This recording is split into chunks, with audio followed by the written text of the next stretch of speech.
성함여중 학생 여러분 반갑습니다. 민우쌤입니다. 화학 반응의 규칙성 세 번째 시간으로 오늘은 기체 반응 법칙에 대해서 설명하고자 합니다. 우리가 지난 시간까지 질량 보존 법칙, 일정 성분비 법칙을 배웠는데요. 쉽지 않으셨죠? 특히 어제 같은 경우에는 분량이 좀 많아서 힘들었을 겁니다. 그래서 오늘은 양을 좀 줄이고 앞에서 배웠던 질량 보존 법칙과 일정 성분비 법칙이 어떤 의미를 가지고 있는지 정리해보고, 또한 기체 반응 법칙에 대해서 조금 더 쉽게 설명해 보고자 합니다. 힘들겠지만 좀 더 집중해서 수업을 잘 들어주시기 바랍니다. 자, 지금부터 시작하겠습니다.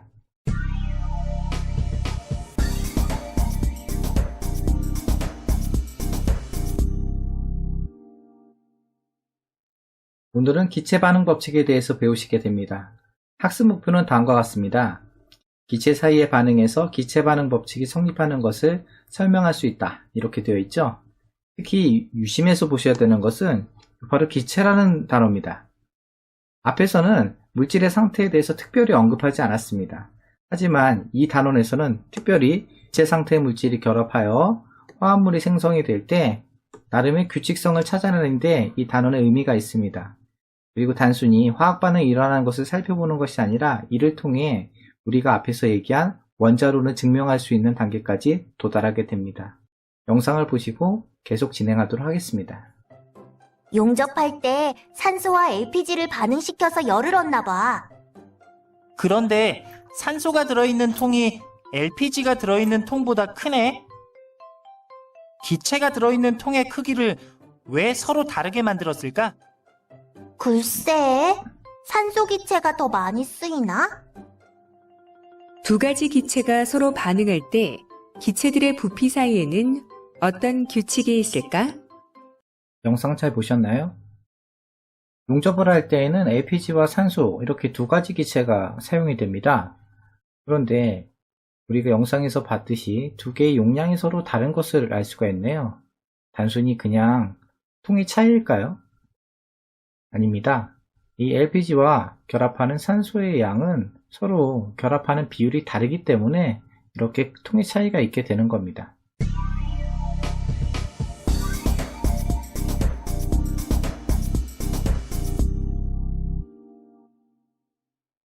오늘은 화학 반응의 규칙성에 대해서 전반적으로 다시 한번 살펴보려고 합니다. 화학 반응이 일어난다라고 하는 것은 원자들이 결합한다라는 의미가 되는데요. 우리는 이것을 원자의 배열이 달라진다 해서 원자의 재배열이라고 앞에서 배웠습니다. 이렇게 원자의 배열이 달라지기 위해서는 반드시 에너지가 필요합니다. 가만히 있는데 반응이라는 건 아니잖아요. 보통 열을 주고 받는 관계를 통해서 화학 반응이 일어나게 되는데요. 이렇게 생성되는 화합물은 다음과 같은 성질을 가지게 됩니다. 화합물은 결합하는 원자들의 수에 따라서 성질을 달리하게 됩니다. 예를 들어 탄소에 산소가 하나 붙는 경우에는 일산화탄소라고 하고요. 산소가 두 개 붙는 경우에는 이산화탄소라고 부르죠. 이 일산화탄소와 이산화탄소는 완전히 다른 물질, 다른 성질을 갖게 됩니다. 또 하나 있습니다. 이 결합할 수 있는 원자의 수는 원자의 종류에 따라 각각 다릅니다. 우리가 위에서 얘기한 일산화탄소와 이산화탄소가 있잖아요. 자연상에는 두 가지가 다 존재하긴 하지만 두 개 중에 이산화탄소가 더 많이 존재하게 되는 것을 알 수 있습니다. 나무를 태우면 재가 남습니다. 나무와 재의 질량을 비교해보면 나무의 질량이 더 무겁고 재의 질량이 더 가벼운 것을 알 수 있습니다. 그 이유는 나무가 산소와 결합하면서 수증기와 이산화탄소가 발생하는데 이 수증기와 이산화탄소는 공기 중으로 날아가게 됩니다. 그래서 남아있는 재의 질량은 원래 나무의 질량보다 더 작게 되는 것이죠. 하지만 이것에 대해서 다른 관점을 갖고 있는 사람들도 있었습니다. 열의 입자, 즉 플로지스톤에 대한 얘기였는데요. 우리는 불이 물질이 아니라는 사실을 잘 알고 있잖아요. 하지만 당시에는 불도 어떤 물질이라고 생각을 했었나 봐요. 이것을 플로지스톤이라고 했습니다. 물질들은 플로지스톤을 가지고 있고 이 플로지스톤을 내어버리면서 탄다라고 생각을 했었습니다. 이 플로지스톤을 많이 가지고 있는 물질은 잘 타는 물질, 그리고 플로지스톤을 적게 가지고 있는 물질은 잘 안 타는 물질 이런 식으로 구분을 했었어요. 나무는 불에 잘 타나요? 잘 타지 않나요? 예, 잘 타는 물질이죠. 그래서 플로지스톤이 많은 물질이라고 옛날에 구분을 했습니다. 실제는 플로지스톤이라는 물질은 없습니다. 이 플로지스톤이 빠져나가면서 이 빠져나간 플로지스톤만큼 질량이 줄어드는 것이다 라고 생각을 했었어요. 그래서 질량 보존 법칙이 아닌 다른 관점으로 물질의 반응을 설명하는 것이었죠. 그렇게 타는 경우 플로지스톤을 가지고 대부분 잘 설명할 수 있었습니다. 하지만 그렇지 않은 것이 또 발견이 되죠. 그게 바로 라부아지에가 발견했었던 수은의 산화 과정, 산화수은이 되는 과정입니다. 라부아지에는 수은이 산소와 결합하여 산화수은이 되는 과정을 이런 식으로 실험을 합니다. 둥근 플라스크가 있는데요. 여기에 수은을 집어넣습니다. 그리고 밖에서 돋보기를 통해 빛을 모아주게 돼요. 그럼 열이 발생하게 되면서 공기 중에 있던 산소들이 수은과 반응하여서 산화수은이 되게 됩니다. 이것을 화학반응식으로 설명하면 이렇게 되죠. 원래 수은이 있었고요. 수은에 산소가 결합해서 산화 수은이 된다 라고 얘기하게 됩니다. 그리고 반응 전과 반응 후 원자의 종류와 수는 변하지 않으니까 질량이 보존이 된다 라고 얘기하게 되는 거죠. 이것을 실제 측정하여 질량의 변화가 있는지 없는지를 확인하게 됩니다. 그런데 플로지스톤설에 의하면은 이런 식으로 설명해야 됩니다. 수은이 있고요. 수은에 열을 가했을 때 공기 중에 있던 플로지스톤이 열을 내면서 산화수은으로 변화하는 과정을 일으키게 됩니다. 그러면서 공기 중에는 더 이상 플로지스톤이 없게 되는 현상이 나타나게 되겠죠. 이런 경우 공기 중에 있었던 플로지스톤이 열을 내면서 사라지게 되니까 전체 질량은 줄어들어야 되는 오류가 발생하게 됩니다. 이를 통해 라부아지에는 질량 보존 법칙을 원자론을 가지고 설명할 수 있는 기반을 마련하게 되는 것입니다. 이제 화학 반응이 일어날 때 반응 물질과 생성 물질 사이에는 일정한 질량비가 성립한다. 즉 일정 성분비 법칙으로 넘어가게 되는데요. 두 가지 관점으로 화학 반응을 설명합니다. A란 물질과 B란 물질이 결합합니다. 자, 그러면은 C라는 새로운 물질이 형성이 되면서 또 다른 원소가 만들어진다 라고 하는 관점과 A란 물질과 B란 물질이 결합했을 때 이 A, B의 각각의 원소는 단순히 결합한다. 결합하면서 성질이 다른 새로운 물질이 만들어지게 된다 하는 두 가지 관점이 있게 됩니다. 위에 있는 것은 화합물이 생성이 될 때 꼭 일정한 비로 결합하는 것이 아니라 결합될 수 있는 물질에 따라서 다양한 결합을 만들어낼 수 있다 라고 하는 관점이 되겠고요. 밑에 있는 건 화합물이 생성이 될 때 원자의 종류에 따라서 일정한 질량비로만 결합하게 되는 현상이 나타나게 되는 겁니다. 밑에 있는 것은 우리가 지난 시간에 배웠던 프루스트의 관점이었습니다. A라는 물질과 B라는 물질을 결합시켜서 이게 꼭 일정한 질량비로만 결합하는가를 여러 차례 실험을 거쳐 직접 증명해내게 되는 것이죠. 두 개의 내용이 아주 그럴싸해 보입니다. 실제 굉장히 오랜 시간에 걸쳐서 논쟁이 붙었고요. 나중에 실험을 통해서 일정한 질량비로만 결합한다라는 것을 증명해내게 됩니다. 하지만 당시에는 이런 원자를 가지고 설명하지 않았기 때문에 이렇게 간단하게 설명할 수 있는 문제는 아니었습니다. 우리가 앞에서 배운 질량보존 법칙과 일정 성분비 법칙을 녹여내서 돌턴은 원자설을 만들게 되죠. 돌턴은 원자설에서 질량보존 법칙과 일정 성분비 법칙을 이용하여 다음과 같이 원자론을 주장하게 됩니다. 첫 번째, 원자는 나눠지거나 쪼개지지 않는다. 두 번째, 원자는 각각 종류에 따라 고유한 질량을 갖는다. 세 번째, 화학 반응 시 원자는 새로 생성되거나 소멸되지 않는다. 네 번째, 화학 반응이 일어날 때 일정한 질량비로 결합하게 된다. 이런 식으로 설명하게 되죠. 그런데 이 돌턴의 원자설에도 문제점이 발견이 됩니다. 바로 이런 건데요. 수소와 산소가 결합하여 물이 생성이 될 때 이해가 됩니다. 다음 페이지에서 직접 보도록 하죠.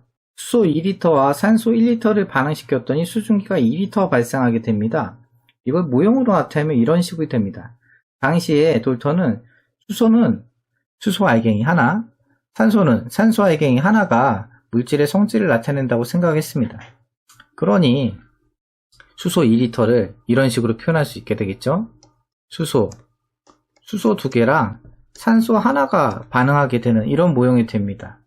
그렇게 해서 수증기가 2리터가 발생하기 위해서는 수소 하나에 산소가 2분의 1 된 값이 반응해야 됩니다. 즉 원자가 쪼개져야 되는 오류가 발생하게 되는 것이죠. 이것을 설명하기 위해서 굉장히 고민합니다. 그러다가 등장하게 된 개념이 바로 분자 개념입니다. 기체의 경우 이 수소 2개가 결합했을 때 우리가 알고 있는 수소의 성질을 나타낸다라고 가정하게 되는 것이죠. 자, 마찬가지로 이런 식으로 설명하게 됩니다. 그러면은 수소가 하나, 둘, 이 2개랑 산소 2개가 결합된 한 덩어리가 반응하게 됐을 때 수소 2개, 산소 하나, 수소 2개, 산소 하나가 결합되는 2개의 덩어리가 만들어진다라고 얘기할 수 있게 되는 것이죠. 자, 이런 식으로 얘기하게 되면은 원자가 쪼개지지 않아도 수소 2리터와 산소 1리터가 반응했을 때 수증기가 2리터 발생한다라고 하는 것을 설명할 수 있게 됩니다. 또 하나 있죠. 두 번째 써놨듯이 기체의 온도 압력이 같다면은 물질의 종류와 상관없이 같은 부피 안에는 같은 수의 분자가 포함되어 있다라고 가정하게 됩니다. 그리고 이 기체에서 반응하는 물질과 생성하는 물질들 사이에는 일정한 부피비가 존재하게 된다. 이것을 우리는 기체 반응의 법칙이라고 설명하게 되는 것이죠. 이것을 실험을 통해서 확인해 보도록 하겠습니다.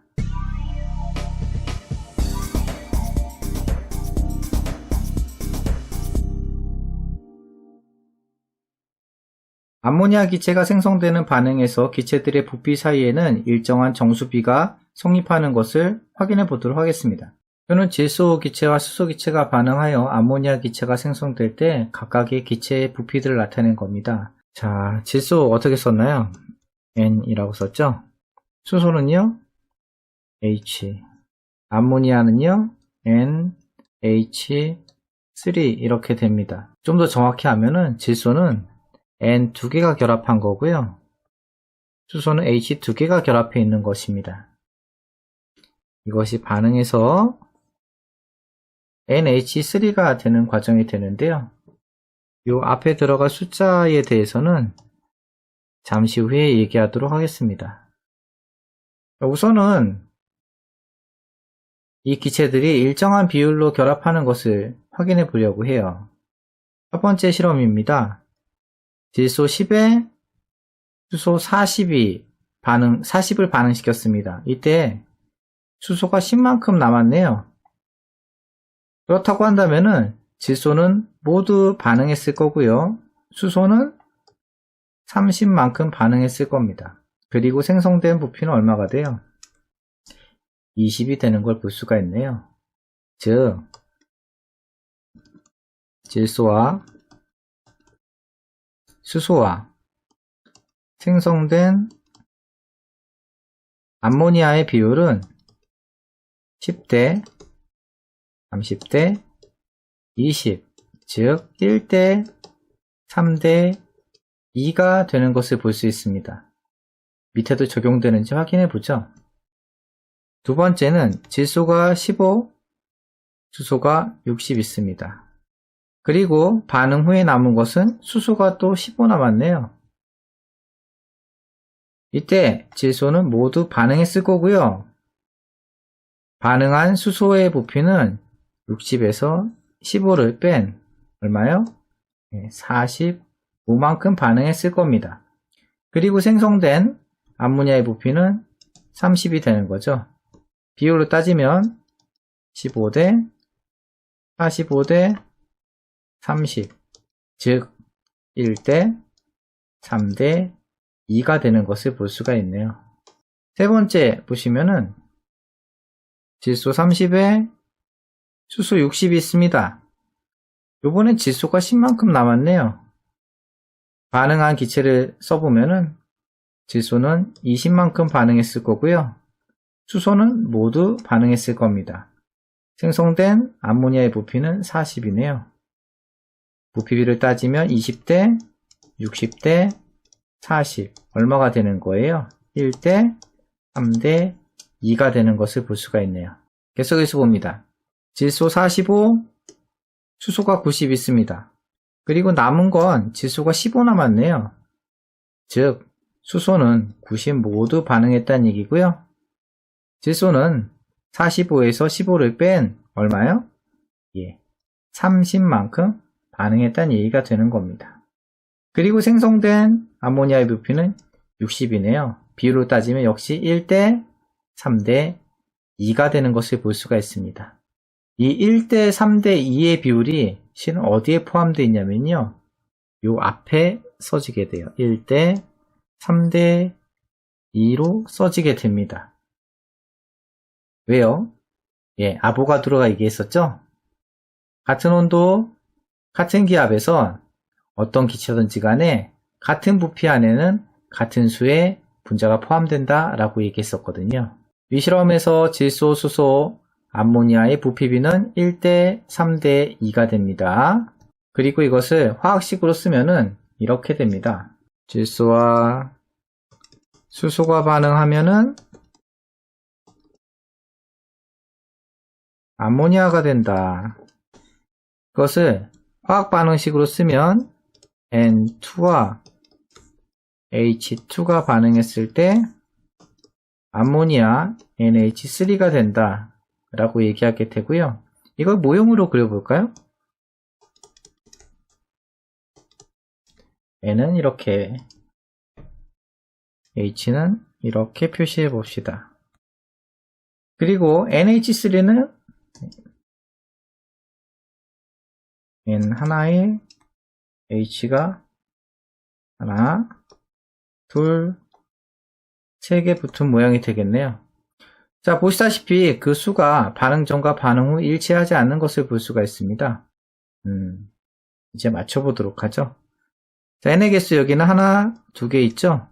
반응 후에 봤더니 N이 하나 있습니다. 그럼 얘를 하나 더 만들어야겠네요. 선생님, 이거 말고, 선생님, 이렇게 하면 안 돼요.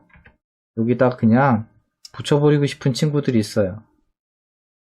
이렇게요. 근데 이거 돼요, 안 돼요? 네, 안 됩니다. 이렇게 붙이게 되면은 분자의 종류가 달라지는 거예요. 그래서 똑같은 걸 하나 더 그리셔야 돼요. 여기 하나, 요거 하나만 그리는 게 아니라 분자를 하나 더 그리는 거죠. 자, 그러면은 N의 개수는 한 개, 두 개 해결이 됐는데 문제는 H의 개수가 다르죠?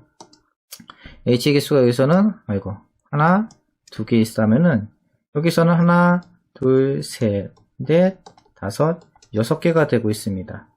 즉, 2개짜리인 이놈의 몇 개 있어야 되냐면은 둘, 하나, 둘 이런 식으로 있어야지 되는 거죠. 이러면은 N의 개수도 해결이 됐고요. H의 개수도 해결이 됐습니다. 이것을 화학식으로 완성시켜야지 됩니다. 화학 반응식으로. 이 빈칸을 채우는 거였죠? 어떻게 해요? 이렇게 보시면 됩니다. 여기서는 N2가 몇 개 있는 거예요? 하나 있죠. 그리고 여기서는 H2가 몇 개? 하나, 둘, 셋. 그래서 이 앞에 3이라고 쓰시면 돼요. 그리고 여기는 NH3가 하나, 둘. 그래서 앞에다가 2라고 쓰시면 됩니다. 2 앞에 써 있는 것을 우리는 계산해서 만든 숫자다 라고 해서 개수라고 부르게 되고요. 1대 3대 2의 개수비가 되는 겁니다. 계산해서 나타낸 숫자 1대 3대 2가 되는 거고요. 또 하나 중요한 게 있다고 했죠. 기체의 경우 온도 압력이 같다고 하면은 이 같은 부피 안에는 질소도 수소도 암모니아도 똑같은 개수의 분자가 들어갈 수 있다고 합니다. 만약에 여기에 질소가 이런 식으로 한 개 들어간다고 합시다.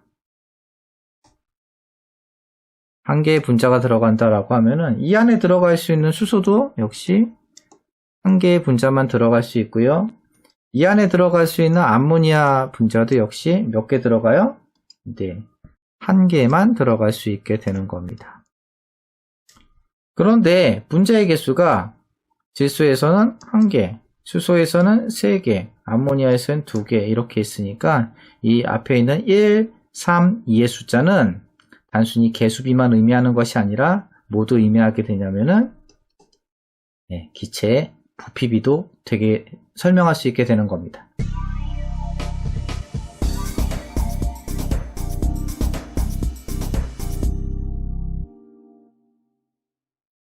정리하면 이렇습니다. 온도와 압력이 일정할 때 반응하는 기체와 생성되는 기체 부피 사이에는 간단한 정수비가 성립이 된다. 이게 기체 반응 법칙이 됩니다. 간단한 정수비라고 했는데요. 이것은 앞에 들어가는 숫자의 비율인 개수비도 되고요. 그리고 또 하나 기체 부피비도 되고요. 또 하나 분자 수의 비도 됩니다.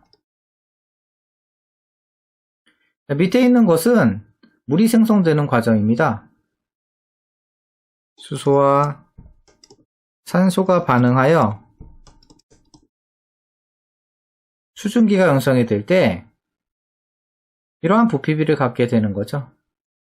수소는 H2라고 썼고요. 산소는 O2, 수증기는 H2O가 되는데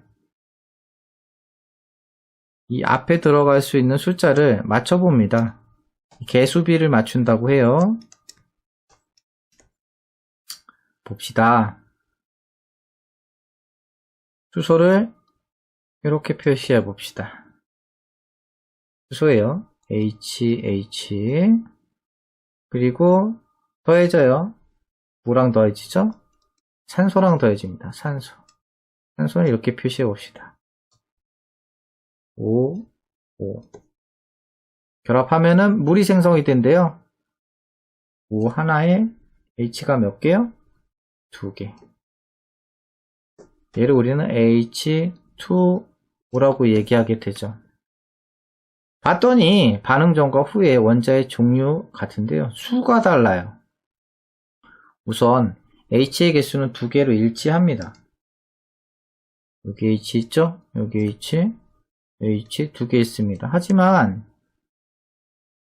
요건 다르잖아요, 지금. 산소가 2개인데 하나가 돼요. 이렇게 없어질 수는 없죠? 없어질 수는 없으니까 하나 더 그립니다. 하나 더 그려요. 자, 그러면 O가 2개 되긴 했어요. 근데 문제가 있죠? 여기에 H, 수소도 2개 붙어야지 돼요. 여기 이렇게 붙어야지 된다고요. 자, 그럼 수소의 개수가 몇 개 돼야 되는 거예요? 4개가 돼야 되죠? 그러면은 앞에 수소도 이렇게 4개가 될 수 있도록 그리시면 되는 겁니다. 이거를 우리는 개수비로 나타낼 때 하나, 2개의 수소에 1개의 산소가 반응하면 2개의 수증기가 생긴다 라고 얘기하게 되고요. 앞에 들어가는 개수비로 우리는 2, 1, 2라고 쓸 수 있게 되는 겁니다. 이게 기체 반응 법칙이에요. 어렵지 않죠? 그리고 이 기체 반응 법칙을 쓰게 되면은 이제 원자론을 완성시킬 수 있게 되는 겁니다.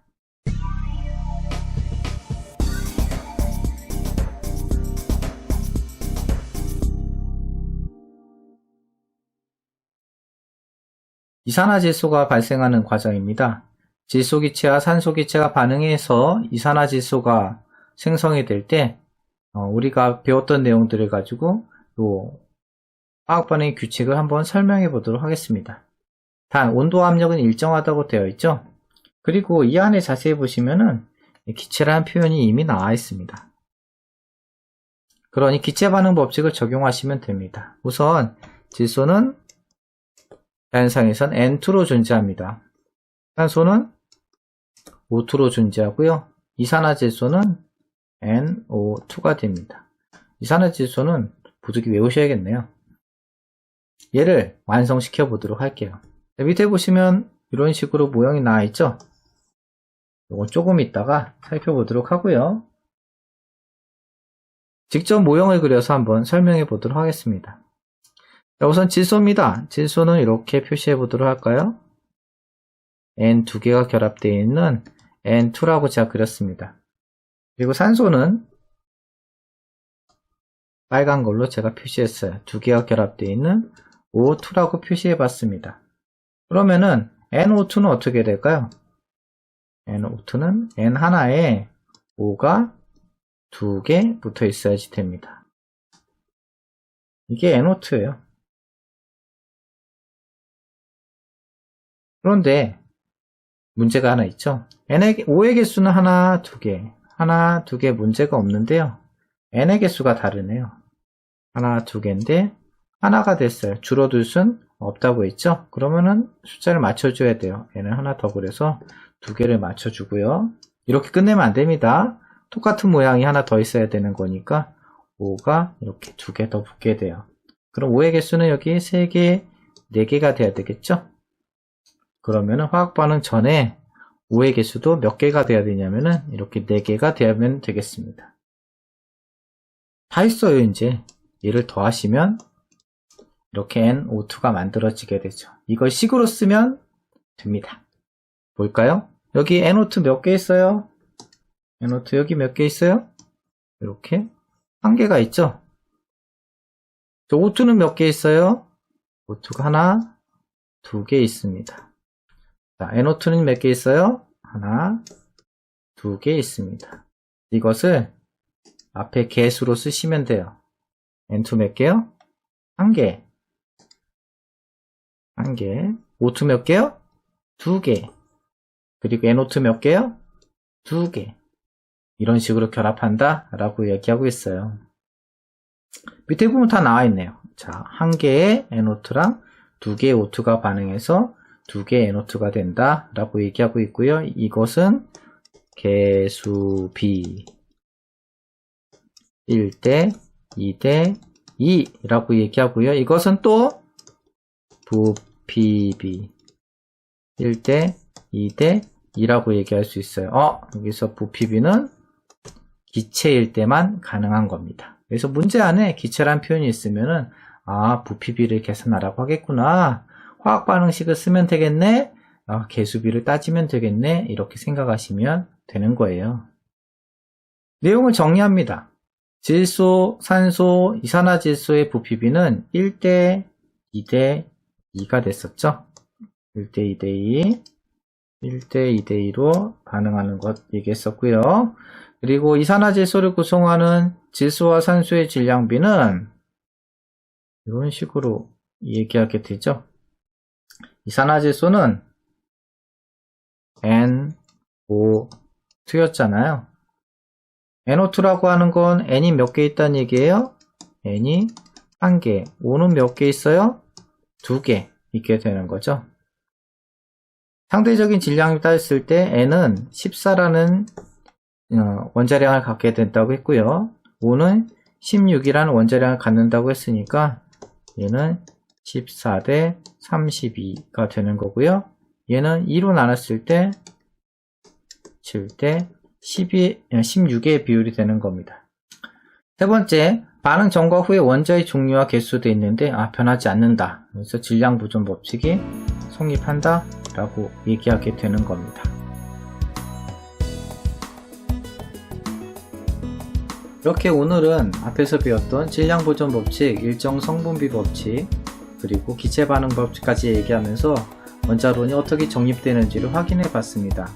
특히 화학 반응식을 쓰는 과정을 통해서 우리가 기체 반응 법칙을 아주 간단하게 설명해 볼 수가 있었죠. 여기서 조금 더 나가게 되면 왜 이런 식으로 분자가 만들어지는가, 그리고 이 과정을 통해 왜 화학식이 이런 식으로 나타날 수밖에 없는가 또 알 수 있게 되는데요. 이 부분까지 가려면 여러분들이 주기율표에 대해서 좀 더 자세히 알고 계셔야 되는 내용이 있습니다. 이번 주 한 주 동안 배운 내용이 굉장히 많습니다. 꼭 복습하시고요. 주말 잘 보내시기 바랍니다. 수고 많으셨습니다.